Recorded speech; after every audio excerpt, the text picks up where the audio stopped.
ఓం శ్రీ మాత్రే నమః. ఇప్పుడు తెలియజేసే అంశము దీపారాధన అనేటువంటిది మనం సహజంగా జనరల్ గా వెలిగిస్తూ ఉంటాము. పొద్దున్నే ఇల్లు మొత్తం కూడా శుచి శుభ్రము అయిన తర్వాత తప్పనిసరిగా మరి పొద్దున్నే దీపారాధన అనేది చేస్తుంటాము. అలాగే సంధ్యాదీపం సాయంత్రం పూట కూడా దీపారాధన అనేది చేస్తూ ఉంటాం. వాస్తవంగా నిత్య దీపారాధన అనేది చేసేటువంటి వాళ్ళకి ఇది అలవాటు ఉంటుంది. ఉదయం పెడతారు, సాయంత్రం పూట కూడా పెడుతుంటారు. ఉదయం పూట కానీ ఎప్పుడైనా సరే దీపారాధన అనేది చేసినప్పుడు పూజ గది తలుపులు ఓపెన్ ఉండాలి, యథార్థంగా ఓపెన్ ఉండాలి. అలాగే సింహద్వారం మెయిన్ డోర్ కూడా ఓపెన్ ఉండాలి. సింహద్వారం క్లోజ్ చేసేసుకొని ఇంట్లో దీపారాధన చేయటం అనేది కూడా కరెక్ట్ కాదు. సింహద్వారం మాత్రం ఓపెన్ ఉండాలి నాన్న, ఎప్పుడు కూడా ఓపెన్ చేసి ఉండాలి. ఇంకా కొద్దిమంది దొడ్డి తలుపు అంటే వెనకట్లో ఇండిపెండెంట్ హౌసెస్ ఎక్కువ ఉండేవి, వెనకటిది దొడ్డి తలుపు అనేది వేసేవాళ్ళు, బ్యాక్ సైడ్ డోర్ అనేది. సాయంత్రం పూట కూడా అంతే, సాయంత్రం పూట కూడా దీపారాధన అనేది చేసేటప్పుడు మెయిన్ డోర్ ఓపెన్ ఉంచేవాళ్ళు, వెనక వైపు తలుపులు మాత్రం క్లోజ్ చేసేవాళ్ళు. లక్ష్మీదేవి అటు వెళ్లకుండా ఆ సెన్స్ తోటి వెనక డోర్స్ అయితే క్లోజ్ చేసి ఉంచేవాళ్ళు, మెయిన్ డోర్ ఓపెన్ చేసి ఉంచేవాళ్ళు. ఈ మధ్య కాలంలో గమనిస్తే పూజ గది అనేటువంటిది పూజకు ఒక రూమ్ అనేది ఏర్పాటు చేసి ఆ రూమ్ కి కూడా డోర్స్ పెడుతూ ఉంటారు. ఆ డోర్స్ అనేవి దీపారాధన చేశాక ఆ డోర్స్ కూడా ఓపెన్ ఉండాలి.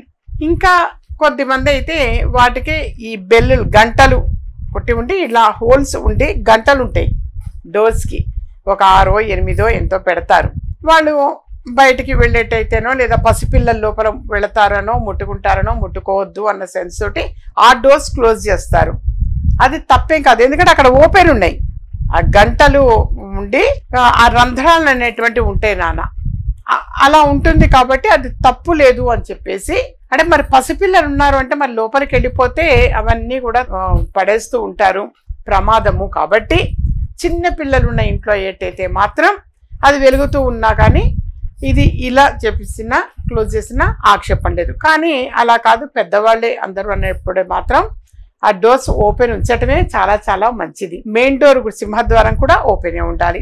ఇండిపెండెంట్ హౌసెస్ వాళ్ళైతే వెనక డోర్ క్లోజ్ చేస్తారు, సాయంత్రం పూట కూడా వెనక డోర్ క్లోజ్ చేయటం అనేది జరుగుతుంది. అలాగే సాంబ్రాణి ధూపము అనేది కూడా వేస్తూ ఉంటారు. ఆ వేసినప్పుడు కూడా ముందు మెయిన్ డోర్ మాత్రం ఓపెన్ ఉండాలి నాన్న, ఎప్పుడు కూడా మెయిన్ డోర్ ఓపెన్ నుంచి చక్కగా ఉదయం పూట సాంబ్రాణి వేసినా సాయంత్రం పూట సాంబ్రాణి ధూపం వేసినా మెయిన్ డోర్ మాత్రం ఓపెన్ ఉంటుంది. సాయంత్రం పూట మీరు ఒక 6 గంటలప్పుడో లేదా 5 6 మధ్యలోనో మీరు దీపారాధన చేసేటైతే చక్కగా అట్లా దీపారాధన చేస్తారు, మెయిన్ డోర్ ఓపెన్ చేస్తారు. అన్ని రూమ్స్ కూడా లైట్లు వేసి ఉండాలి. లైట్ లేకుండా ఇప్పుడు ఆ రూమ్ వాడట్లేదు కదా మనము అని చెప్పేసి అక్కడ లైట్ బంద్ చేసి ఉండడం, ఇంకో రూమ్ అది కూడా ఇప్పుడు అవసరం లేదు కదా అని బంద్ చేసి ఉండడం, అలా చేస్తుంటారు. అది ఎప్పుడు కూడా చేయొద్దు. ఆ విధంగా సాయంత్రం పూట చీకటి పడే ముందు ప్రదోషకాలము తప్పనిసరిగా మరి లైట్స్ అన్ని రూమ్స్ లో కూడా లైట్ వేసి ఉంచాలి నాన్న. లైట్లు వేసే టైంకి లైట్లు వేసి ఉంచాలి. దీపారాధన చేసే టైం కూడా చక్కగా సాయంత్రం పూట లైట్లు ఉండాలి, వెలుగుతుండాలి.